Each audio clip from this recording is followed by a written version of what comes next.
Hello, everyone, and welcome. My name is Annika Berndt, and I'm hosting this interview on behalf of GreenUp, here at the GreenUp box at Climate Hub Davos.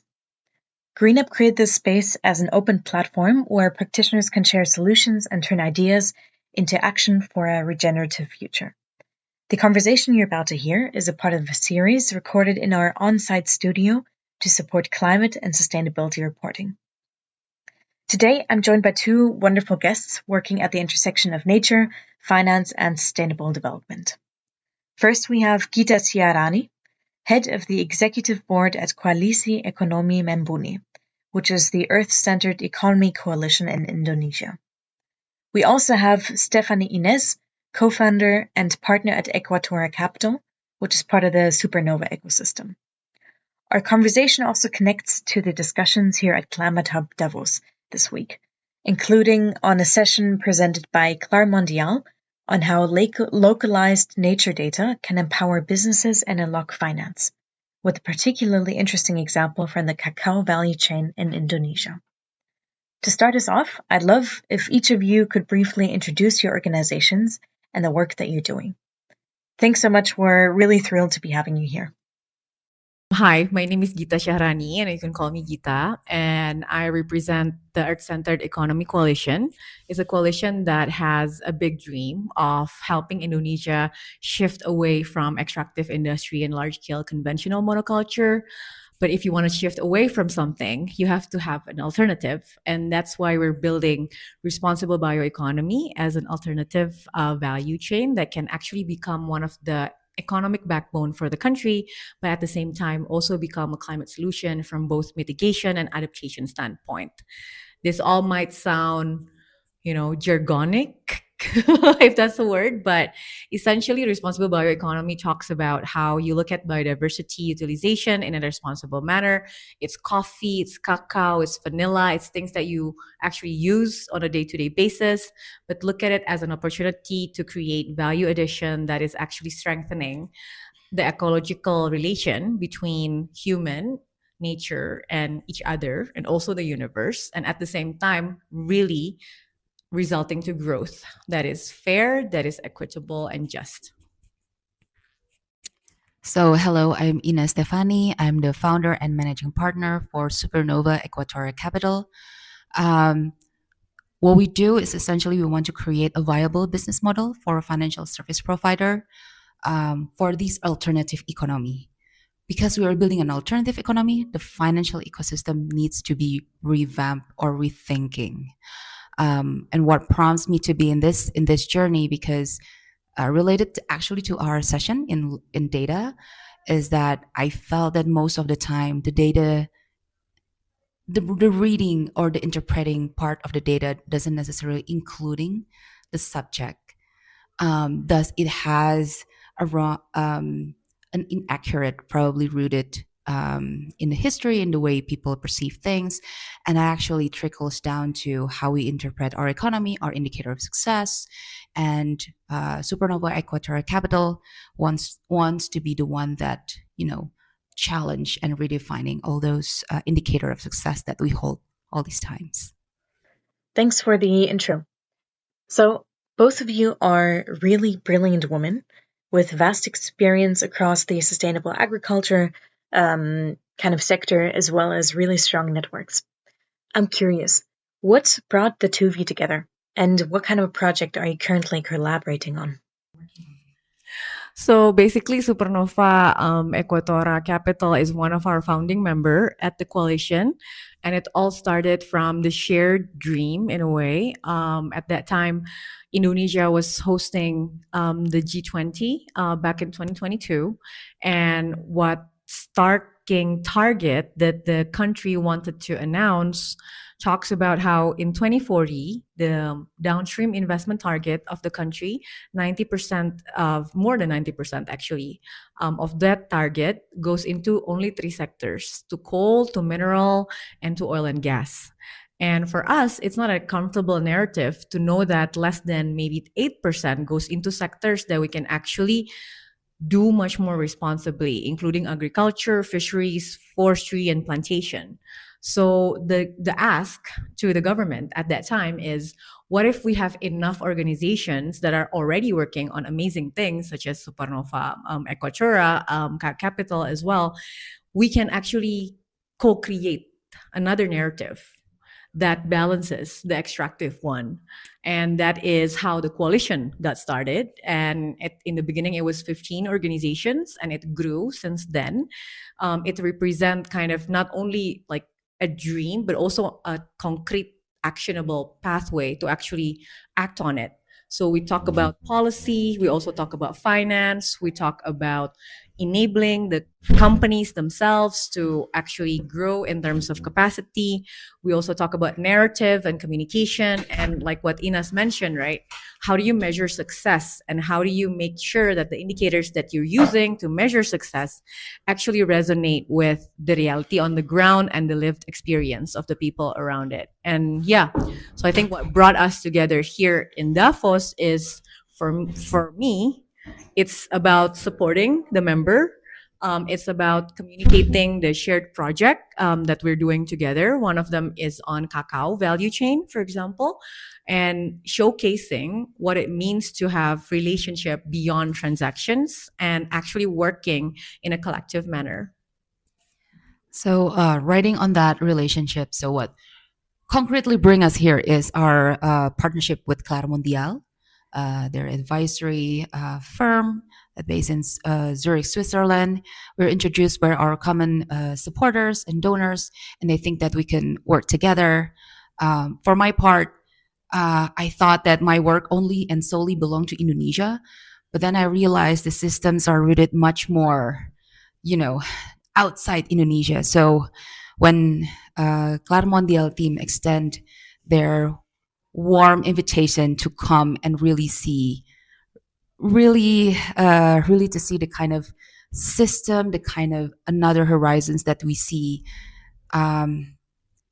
unhesitantly, I think bravely, boldly, we dare to accept the invitation, where we bring one of our cacao study case, value chain, and introduce the work that we do in Indonesia. So to summarize, Indonesia has a huge opportunity for scaling its regenerative agricultural sector. And you see that opportunity with the sustainable cacao farming. Bringing in your respective backgrounds in financing, but also in building coalitions for the sector, what are the particular challenges that you see in your work? So essentially, the core of the problem, in not only in the cacao value chain, but any kind of agroforestry and responsible bioeconomy value chain, is the fact that the actors themselves are fragmented.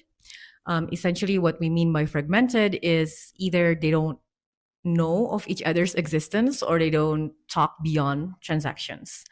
And this is the first kind of iteration that we wanted to do as we call them innovation lab. And there's an approach that we actually convene the actors with, that Supernova also have a big part in co-creating, which is the value chain collaboration model. And through the value chain collaboration model, we want to address the fragmentation issue. When we started doing this lab, then we recognized a lot of the systemic problem are also rooted beyond the actor's control. For example, the fact that Indonesia has a very diverse and rich type of regional specificity to produce very unique flavor profile of cacao has not been explored because the system taught us to rely on mass infrastructure and big global value chain. And that is where the value is missing, or we're missing out on the value to create a fermentation type of cacao that allows this to enter into much more premium market, in which the farmers can essentially get more revenue in their income stream. So that's just one, out of the multiple challenges that the actors are facing. The second one that Inez alluded to is the fact that if you look at the value chain and you understand that the midstream companies are actually the one that can change the game, so to speak. If they're strong enough, then they're able to source from more farmer groups. They're able to actually work with the farmer group to ensure that the farmer group can actually produce good quality, but also get very good income. And when they're strong, they're able to actually tap into stronger and larger purchase orders that is curated to the things that benefits them. But right now, the midstream companies are not well supported. So it's as if they're asked to carry this big systemic role without the systematic support. And one of them is financing, others are policy, others are also essentially capacity in their own rights. And this is why for us, the work with Supernova Equatora Capital is very interesting because they are working directly to address at least one of the core problem, which is the financing side. For the financing side, as Gita mentioned, and probably a little bit alluded as well, there's a lot of systemic, I think, aid, TA, technical assistance, for the downstream to the farmers. But again, the market only recognizes the value that it creates. And in a lot of most cases, especially the commodities that we were working on, aside from cacao, there's coffee, spices, vanilla, any other essential oils and timbers, most of the market appreciate that value addition that's been done by the midstream actors. But financially speaking, because and people see that this is a very fragmented players, they see high risk. And so again, with the conviction and a vision that we have, we are re-challenging them and it's sort of reframing what risk look like and how to assess risk, and also to assess the opportunity that lies within the actors. So we try in a way to code switching or translating in betweens, and trying to uploading these languages back to the financial system. So I was in our session yesterday, I was half jokingly said, probably aside from the P&L, probably we should start to count the amounts of ants that is happening before and after we're investing, because that's actually probably, I don't know, I'm making this up, but probably that's the success indicator that we see that we still can enjoy chocolate 100 years after. Mm-hmm. So that's how we help within the value chain. Speaking about the mid-sized companies that can really influence the rest of the supply chain, these are probably also the ones that you invest into. Could you give one example of the type of company that you have in the portfolio?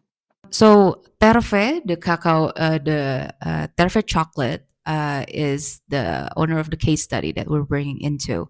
When we first know Terfe, and this is coming back to relationship, right? You can easily single out Terfe as those luxurious chocolate cafe, decadent pinto bar.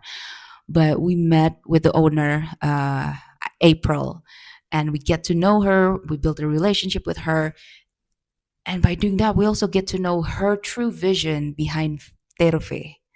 It's not like she wants to expand her cafe into 100 branches, but by opening 1, 2, 3 branches only, she realized there's a gap in the ecosystem, which is the absence of midstream processor in this cacao specific case, fermentation process. So bringing back a little bit to the macroeconomy, Indonesia is the 6th largest cacao beans producer. But the plot twist is the 95% of it is unfermented. Thus, as Gita mentioned, our command in singled out single origins, having the diverseness and the specific type of flavors that is different between regions are unheard of. So this is where April share her vision with us, and this is where we look at opportunity, because fermenters essentially non-existent. So, and it is a major value addition process in the cacao value chain. So we saw obviously the opportunity in that as well. April already she's still doing it. A 3 pilot fermentation project in her 3 sourcing areas, and she would like us to come and finance the part where she bought the wet beans coming from the farmers. So she in turn can use more of her capital to put into like learning process, the SOPs, the training of the trainers, so she can really expand that part of value chain. And we think this is, as a coalition, we think this is a very interesting case. It's one of the innovation lab that we think can be a model in which we would look at it as number one, inspiring jurisdictions. So in Indonesia, you have national government, provincial government, and district government. Most of the important ecosystem like forest, like peatland, it is located at the province and the district level. So looking at Terfe and April's vision, for example, if this is a vision that is also acknowledged by the local government so that they can provide supporting policy and supporting planning document and programmatic support and budget support, we can actually create multiple fermentation hubs across Indonesia, all with very specific regional quality and also, unique value proposition. And this can actually become centers of economy in which you would open jobs for local talents, young professionals. You would open up the economic transactions within the area as well. And you can actually bump up value in terms of a product that might not be recognized as a main economic source of the region before. And now it is. It can be a pride and joy for a region, and hence the policy would move. We call it success story based policy making. So if you make it a success, then this is something that can travel beyond the sourcing area that Terfe is already working at. But secondly, Indonesia right now is also gearing up towards looking at responsible bioeconomy as its macro strategy. It's already in the long-term development plan for the next 20 years. We also supported them so that it's part of the 5 years development plan. And right now they launch Indonesia bioeconomy initiatives as an umbrella so that cases like what Supernova, Equatora Capital, and Terfe are building goes beyond one case, but it can actually be replicable across the country. But again, you need strong enough policy or resources and strong enough planning and budgetary support in order to get there. At the same time, the policy doesn't move if the market doesn't move. So how can we bring Terfe as a perfect example of a business model that is not non-profit? It's actually a lucrative business opportunity. They're actually thriving as a business, and look at it as a way to show the government that this is not, charity. This is actually about building scalable business model that is viable, not for one company, but for multiple small to medium scale enterprises across the country. That's really interesting.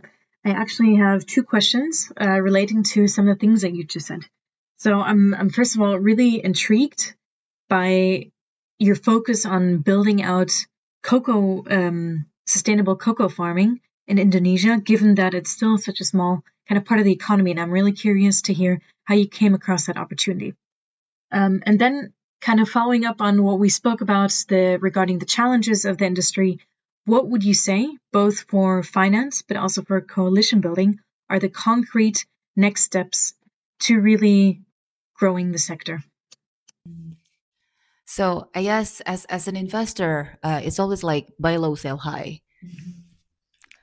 Obviously. But obviously in our cases as well, when we buy low, meaning we saw the value not only in economic, but also in the community, in the ecosystem.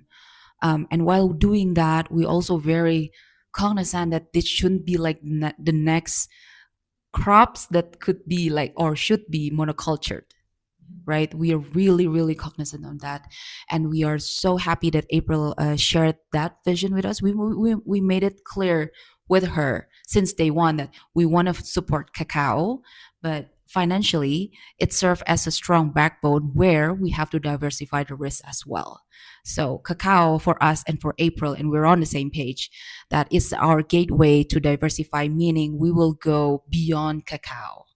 We will go timber, we will go vanilla, spices, anything in the landscape that actually make the cacao ecosystem more resilient, right? Because we will see fluctuations in prices anyway. And when that happens, we also have to protect our value chain, meaning the farmers, the processor that working within, like we need to make sure that they also live.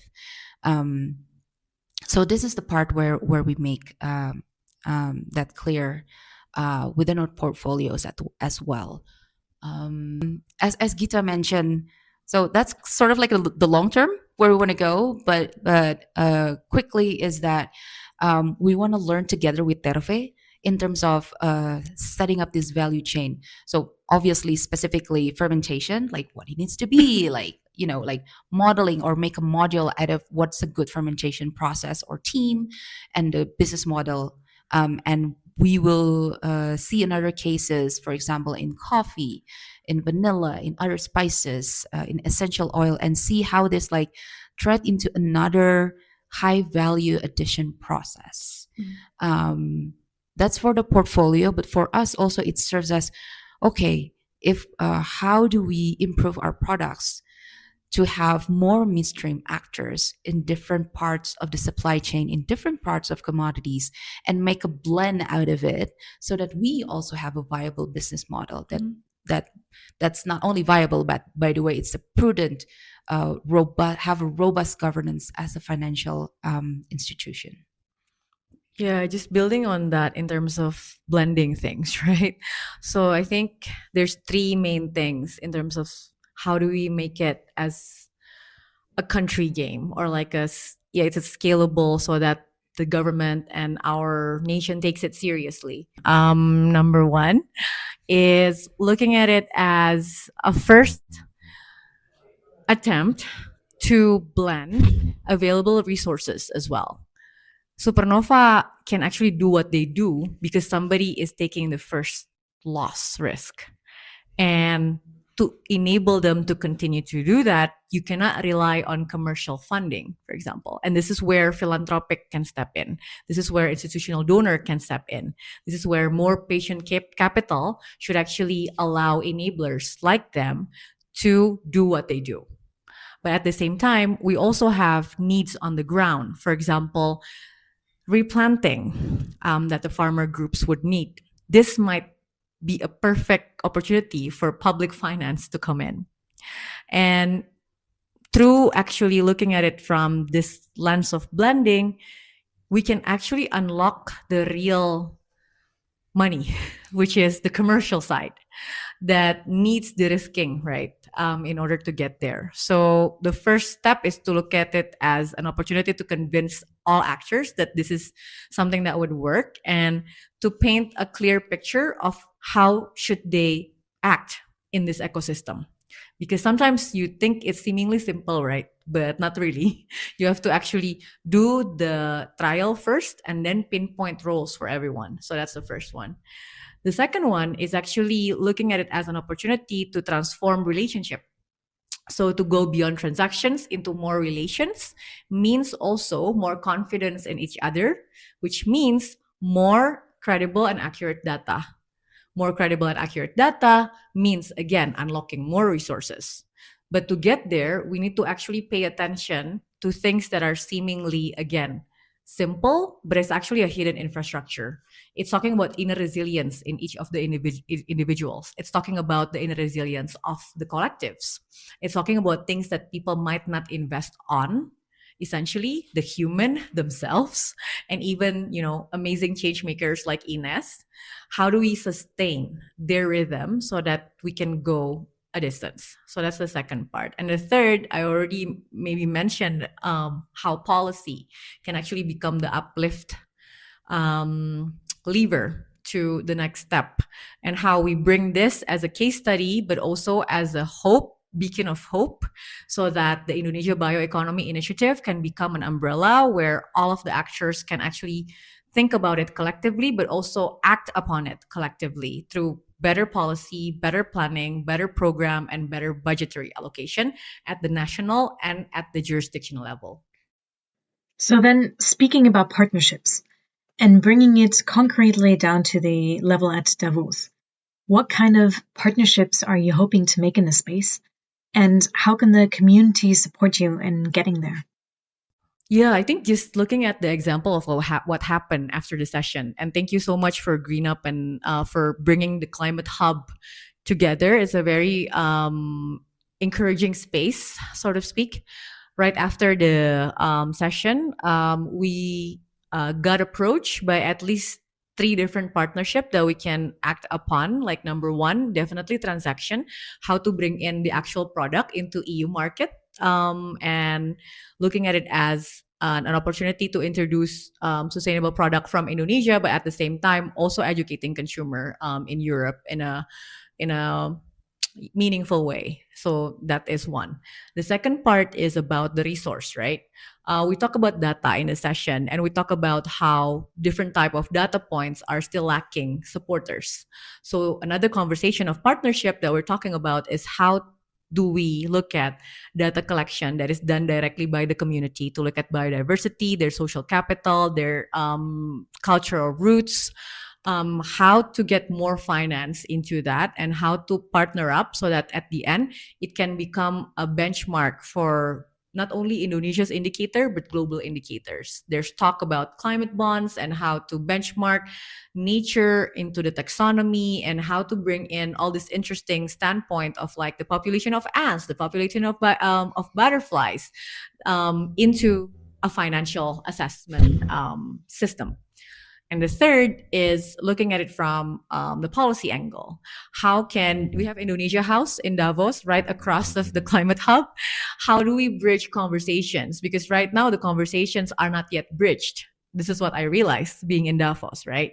We have the policymakers across the street and we have the doers and, people that are in the ecosystem, but not necessarily representing the government on the other side. How can we bridge those conversations together so that at the end it becomes a more informed policy decision? These are some really important suggestions, particularly around kind of building more bridges between different worlds of policy, finance, and also science. And I'm really happy to hear that the Climate Hub has already been kind of a small part of that journey. So thank you, Gita, thank you, Inez, so much for sharing your perspectives and for doing the inspiring work. I personally found this conversation really fascinating, and I really hope to see some of the Indonesian chocolate and other bioeconomy products in our supermarkets, hopefully very soon. Thank you again to both of you for joining us today. And thank you also to everyone for listening in. This conversation was recorded here at the GreenUp box at Climate Hub Davos, an open platform created to amplify solutions and conversations for a regenerative future.